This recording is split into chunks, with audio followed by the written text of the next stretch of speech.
So we are going to enable dependency tracking for our code. So I just created a separate folder for Go language tutorial, that is Golang tutorial. Okay, I am already inside it, and let me just enable the dependency tracking for my code.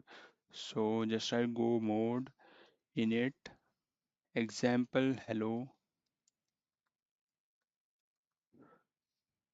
Okay,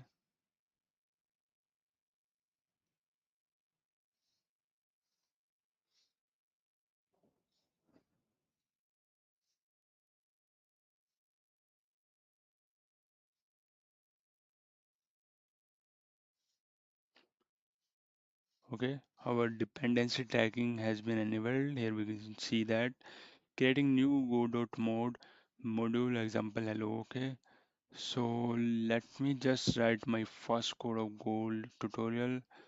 So I'm going to make a file inside this folder, then I'm going to write some code and then I'm going to run that.